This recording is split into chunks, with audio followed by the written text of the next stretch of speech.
what Rob talked about in terms of the work that me and my team have done over the past 5+ years in the enterprise space, and draw some differences between what's happening in the permissionless world, which is again the Bitcoin, the Ethereum, the EOS type world.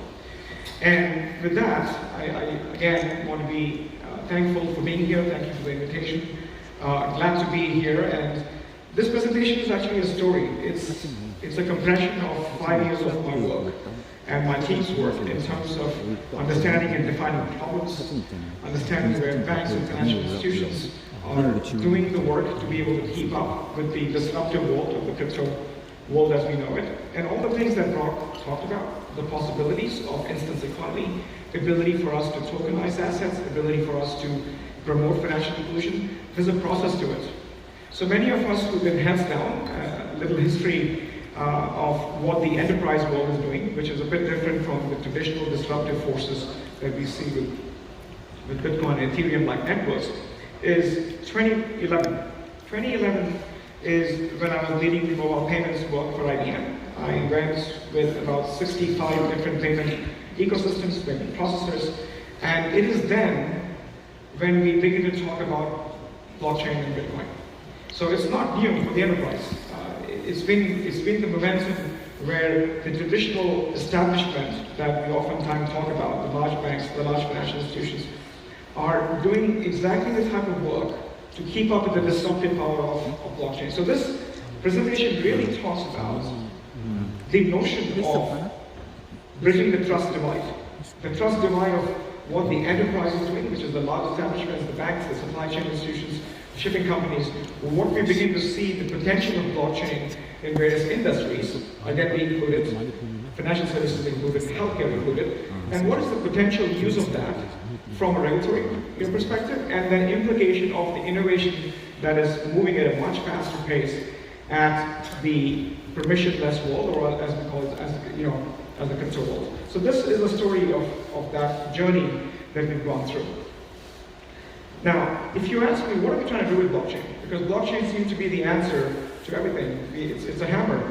Because oftentimes we can say we can do all these things that Brock talked about.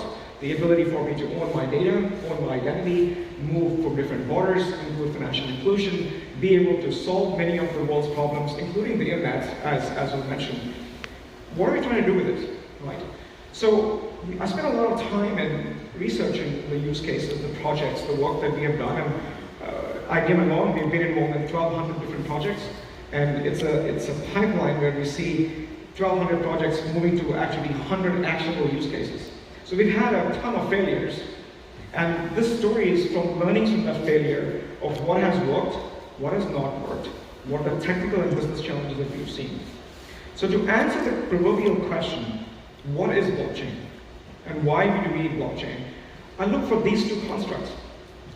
And if you were to take any slide from the 10 slides that I have here, I would think that this is something which you should take away for you, is blockchain solves the issue of time and trust. Not time or trust, but time and trust. And these two constructs have enormous implications in many industries. Brock, again, mentioned of all things around the way we move money, the way we move assets. It takes time. You move cross-border payments, there are 6 or 7 intermediaries involved in moving your money. For you as an individual to invest and buy securities, and whether it's housing or whether it's stock market, it's almost impossible. You really have to have an institutional account to be able to do many of these functions.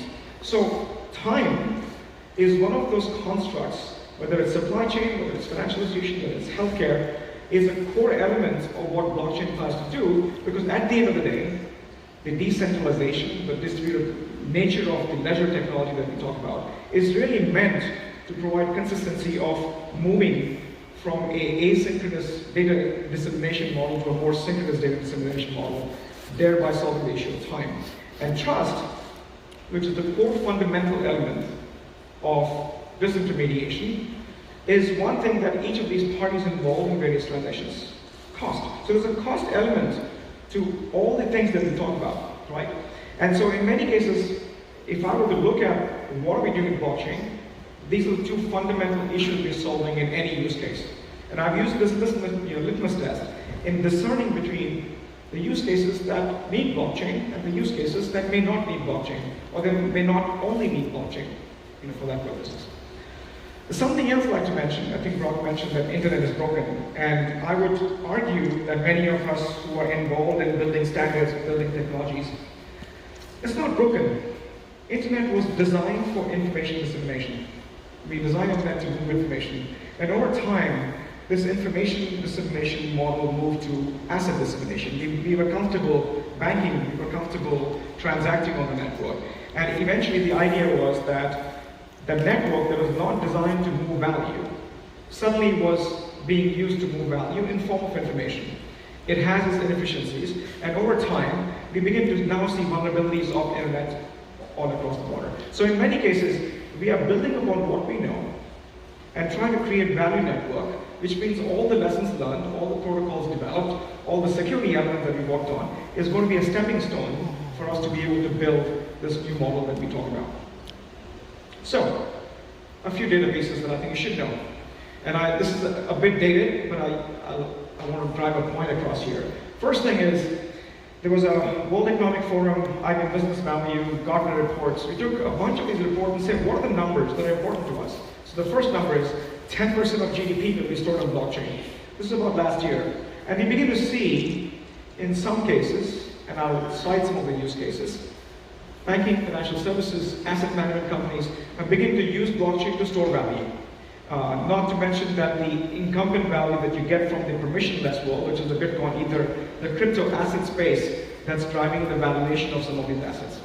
Second number, which I think is the most important number for me, and it should be for you too, is $176 billion worth of blockchain business value added, which means this value doesn't exist today. There was a small slide presentation done by Brock, which talked about value creation elements and who really creates value. This is the next generation of the Tencents, the Amazons, the eBays of the world, who have emerged their business model because of internet. So this 176 billion number is important for me because it's the value that is not yet created. It's something that we can aspire to look into applying technology, whether it's gaming, whether it's identity, whether it's asset tokenization, is a really important part. 2.3 billion. This is an interesting number for people like me or tech companies because that is a tech spend. So we can look to monetize and figure out as to where we can make money as a tech company. And then eventually we realize 17% of banks, I think this number is higher today, this prediction was done last year, we pretty much find that the majority of the large financial institutions, that includes in Korea as well, are either doing advanced stages of experiment or joining the global consortiums to be able to either participate in Nostro, which is something like what we do with cross-border payment elements of it, or involved in some value of project that allows them to be able to move assets domestically and globally, right? So out of all these numbers, what's important for me is the $176 billion number.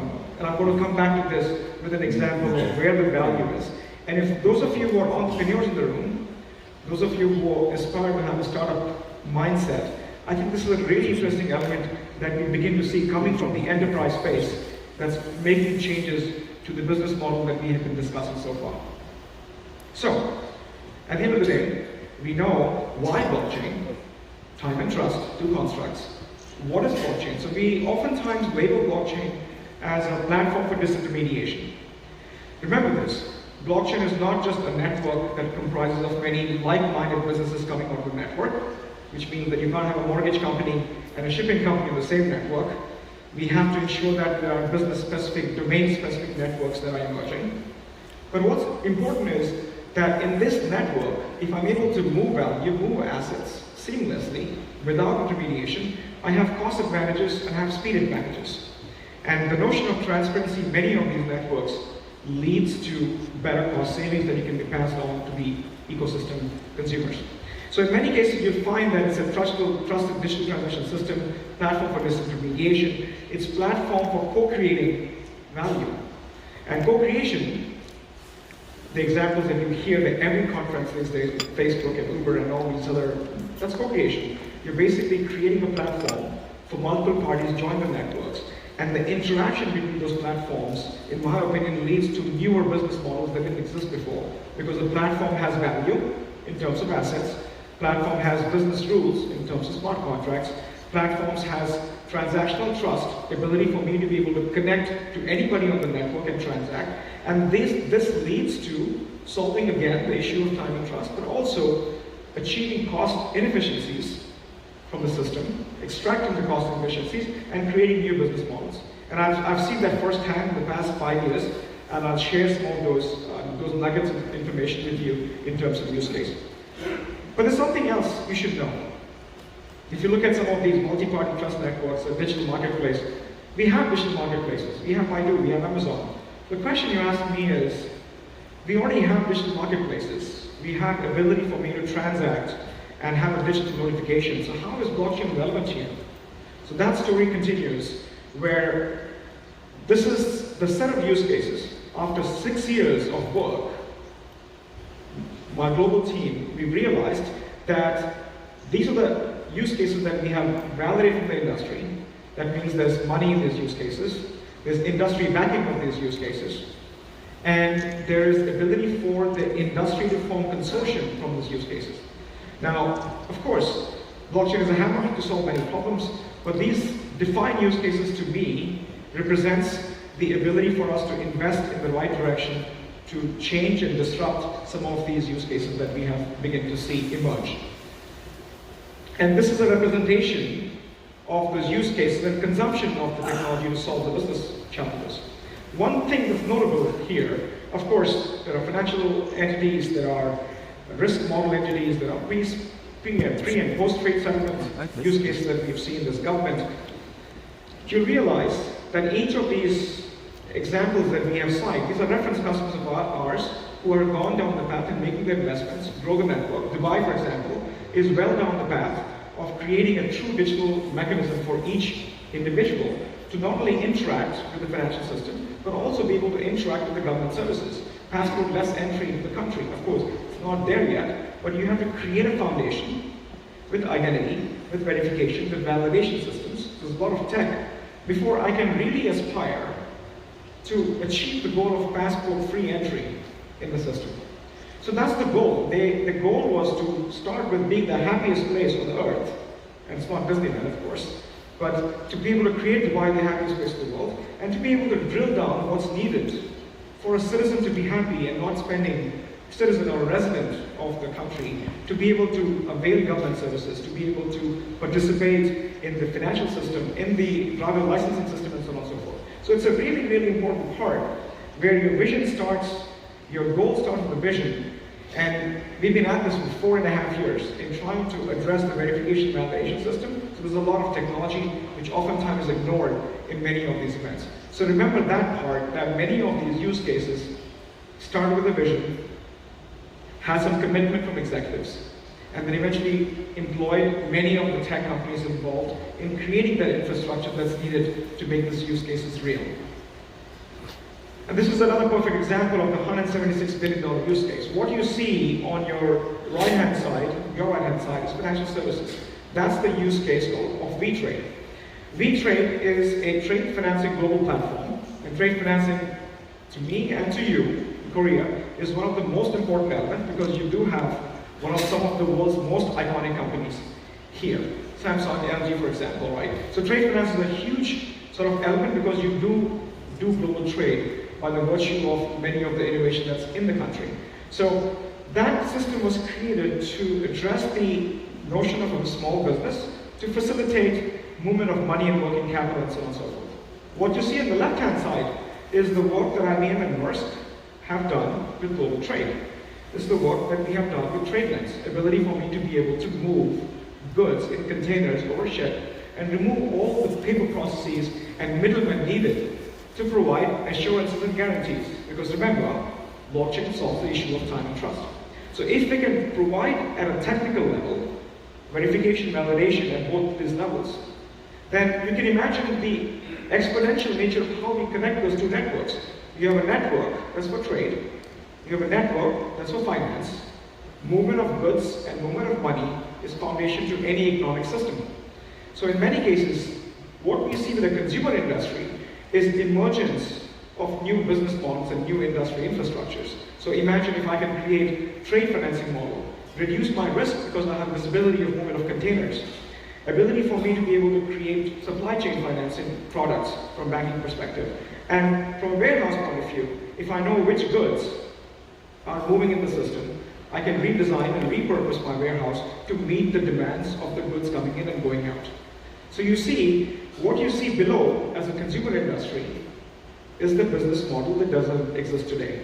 And what we're doing with blockchain as one of the foundation technology is to create an infrastructure that lets me transact, that lets me create trust, and then lets me sort of create models that, again, don't exist today. So that is a really important point that I want to drive across, is we are truly trying to change the world in one container or one transaction at a time. So all the things that Brock had mentioned in terms of disruptive power and disruptive element of this entire industry is happening at every industry layer, and collective of that, I think we'll begin to see that change that we aspire to see or that we profess in these conferences. Now, all this is great, right? Because we've been talking from the enterprise perspective. I have a global team, some of my members, my colleagues are here in this room from IBM. We've been working from design work, from proof of concept work, creating technical design, technical architectures, all the proof points needed for enterprise to succeed because they have to compete with the disruptors. And then there is a disruptive world. All the things that my previous presenter talked about is the crypto world that's trying to disrupt every single thing, every single industry we have. There are about 40 disruptors in that industry, including our own. As a tech company, we are dealing with many of the technologists and technical companies who are trying to disrupt our very core fundamental business model around technology provisioning. So you'll find this, that you have this crypto world, which is unhinged, going after the disruptive element of figuring out as to what can we do to disrupt healthcare, supply chain financing, banking, financial services, different industries, including some of the digital assets conversation with gaming and so on and so forth, that you'll find this in protocol, middleware, capital liquidity, this financial fintech companies that are popping up. So there's disruption everywhere. So here's my dilemma as an IBMer whose primary focus has been enterprise world. So I have enterprise world where every industry has defined use cases that we discussed, have business models, have investments. And then you have the crypto world, which has enormous amount of technical innovation that's evolving. So how many of you have heard of Lightning Networks, sharding, what's happening in the ETH 2.0 space, what's happening with EOS in terms of consensus mechanisms? These are innovations that are extremely valuable, in my opinion, that we could leverage. So this is where we begin to see the investment that's gone into, which is about $50+ billion in the past 5+ years in the enterprise space, and all the POCs and all consortium formings and investment that's gone with technology. And you have similar investment coming in from the outside world into the crypto world. So there's equal investment happening on both sides. So is it really competitive, or is it a collective innovation that the transformed or established industries are going through, and the disruptive powers are trying to attack? So I'm going to table the conversation for a minute. I'm going to talk a little bit about new taxonomies, new assets, and I think in previous presentation, Brock mentioned a few terms. He talked about security tokens, we talked about ICOs, we talked about IEOs, we talked about stablecoins. So these are all constructs that are emerging in the industry. And before I came here, we spent a whole week at Consensus talking to SEC, we talked to CFTC, and many of the regulatory agencies who are struggling to define and get a handle on many of these terms that are going around in terms of protecting the consumer at the end of the day, but also creating a regulatory framework, because these are assets. We are building an asset network of sorts. So many of us, I've been working with central banks on central bank issued digital currencies. I've been heads down 8 months on stable coins and the economic value and economic model of stable coins. So these new taxonomies, to talk about taxonomies, we just launched the token taxonomy initiative last week from Enterprise Ethereum Alliance. So many of these lead to understanding the foundational element of what a token is, what a token represents, how does a token derive value from an underlying asset or from a crypto economic system that it resides into. And it's a really important part to understand that oftentimes the vision gets really blurred when you get down to the implementation of some of these elements to define the simplicity of these constructs that defines an asset, that defines an exchange mechanism, that defines a transaction boundary in a network. So I want you to take away from this slide that it's really, really important to take the vision, to take what we're trying to disrupt, and move that into a more definable construct that has a common taxonomy. I think that's a really important part of the work that I realized that we should have done a long time back. So, after 5 years of romance, and I use the word romance, and with my clients I said the romance is over in blockchain, it's time to put a ring on it, it's time to commit to a use case. I want to go back to basics, because blockchain, again, in my opinion, we've been solving in the past 5 years, in the enterprise space especially, and some of the offshoot of the main sort of work that has been done in the crypto world, that we've been solving data problems.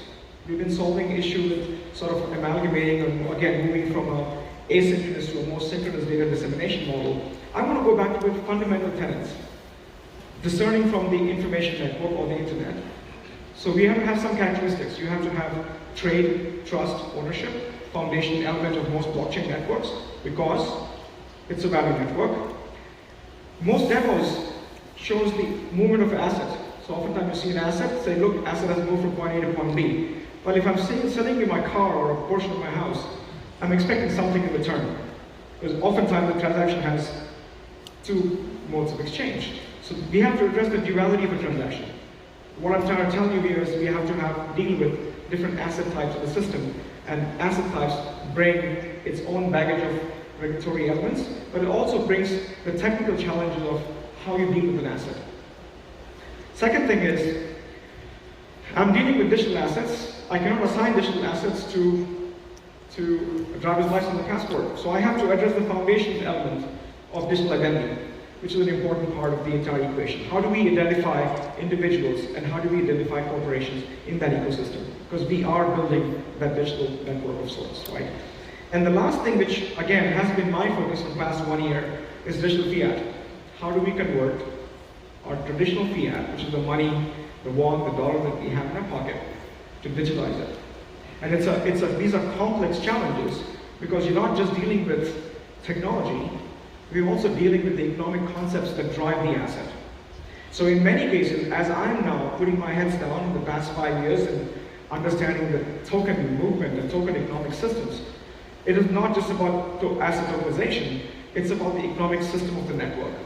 So many of us who are technical people have become economists as well in working with some of these networks as we have designed them. So my focus for the past 2 years have been on these 6 pillars, and I firmly believe, and I'd love to get a challenge perhaps after this talk.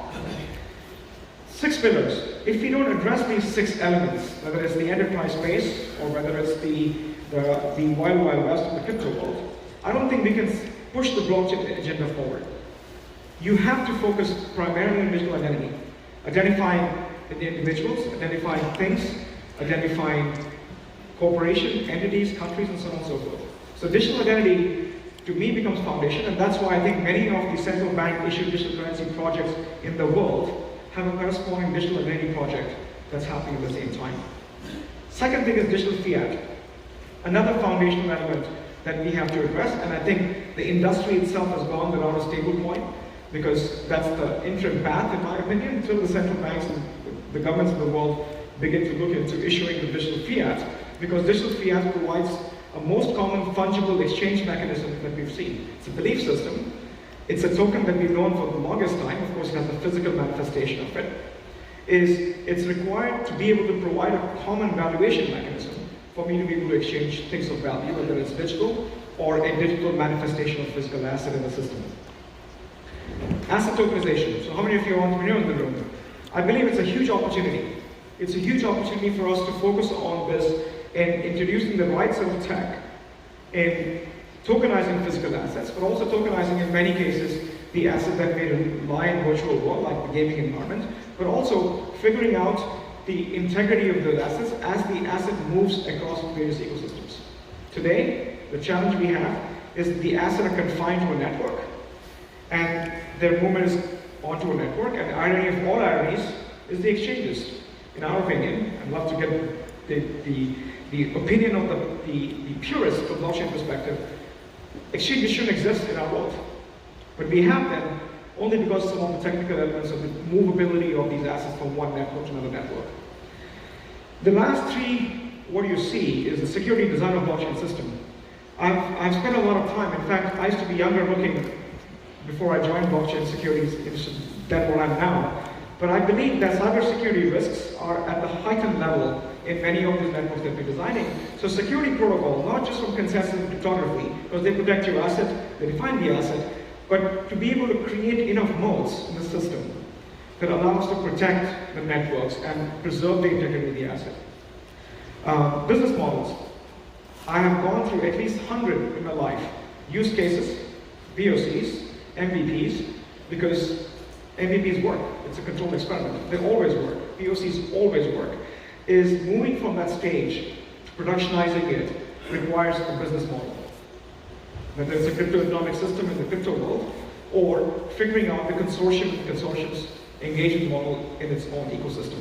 And the last thing, which I would challenge any blockchain professional in the world, that if you don't have the appropriate governance mechanism, and governance in terms of how people or how entities enter the network, leave the network, ownership of an asset, ownership to the data regarding the asset. These are governance systems that we have to design for most blockchain networks to be successful. So while it may seem like this 6 pillars is a lot of work, we have done a lot of this work in pockets. It's up to us as professionals to bring it all together and design a system that allows us to achieve all the promises of blockchain as we've been talking about for quite some time now. A few things I want to leave you with is, in all the work I have done and my team has done, we realized some of the design principles, and this is largely confined to the enterprise space. Some of the 7 design principles that we think that you should incorporate as you're defining these networks. And many of them are business related, and many of them are technology related, which I have realized that in the blockchain world is not just pure tech. You have to have a business acumen as well. So it's a BizTech agenda, in my opinion. And there's an element to path to enterprise adoption where we looked into this where, of course, even for the new entities who are coming into this ecosystem with newer blockchain frameworks, newer token models, whether they are relying on an existing token framework like EOS or Ethereum, and creating a model on top of it, I think everybody needs a path to do a few things. You have to first identify what problem you're solving. Because oftentimes I've seen crazy problems like human resource referral bonuses on blockchain, which doesn't make sense because there's no transaction element to it. But what problem are you solving? And if the problem has enough economic value, are you solving a problem that is truly a global phenomenon, one? Second thing is, how big is the problem? Does it have enough economic value in terms of loss because of construct like time and trust, as we discussed? And then from that use case, you define a business blueprint, which is the business modeling. Who does what in the network? Who are the participants? How do we create a network? Because the network has to grow over time. And that's one contention I have with most networks, that you have 800 plus different blockchain networks in the world, but if they don't have transactions, it's pointless, it's useless. So networks have to have transactions. We should be able to do business on these networks. And if you're not doing real business on the network, then in many cases you're simply creating a technical experiment. So having the business blueprint will lead to driving business transactions on the business network, because blockchain is a transaction technology. And then you eventually figure out, the last peg is figuring out a technical model, is what technology do I use, what is the right consensus mechanism, what is the cryptography I need to use, what is the hosting mechanism, do I take advantage of a truly global network, which has pluses and minuses because there is an inverse relationship between the amount of security and amount of performance that you get out of the system. And then eventually you launch a project. So these steps, in my opinion, gives you a risk mitigation mechanism of most blockchain projects. And which, by the way, each of these slides, I've written a paper, so I invite you to connect with me on LinkedIn and have a look at some of the documentation that we've done. I published 2 books last year. One of them was Hyperledger, which is basically one type of blockchain framework, which was largely technical book. And like most technical books, they have a short shelf life because technology is changing very fast.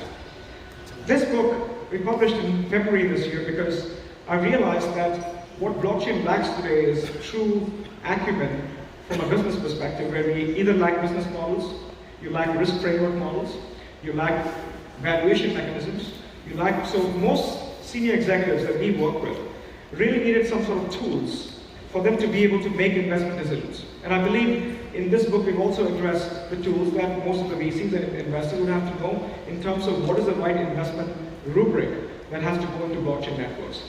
So there'll be a short video that explains the content of the book, about 2 minutes of this book, but we put literally 4 years worth of our business sort of acumen and what we have learned from the field, including detailed business modeling frameworks into this whole thing. So have a look at it. I'm happy to share. I think if you go on IBM site, we have made some chapters available for free. So have a look at it. The idea is not to make money from the book, but the idea is to be able to promote the knowledge, especially for the enterprise customers, to have the right tools to make the right investment decisions that go with it. With that, I do want to take this opportunity to thank you for your time. And I'm hoping that this 30 minutes was worth your time, because you'll never get this 30 minutes back.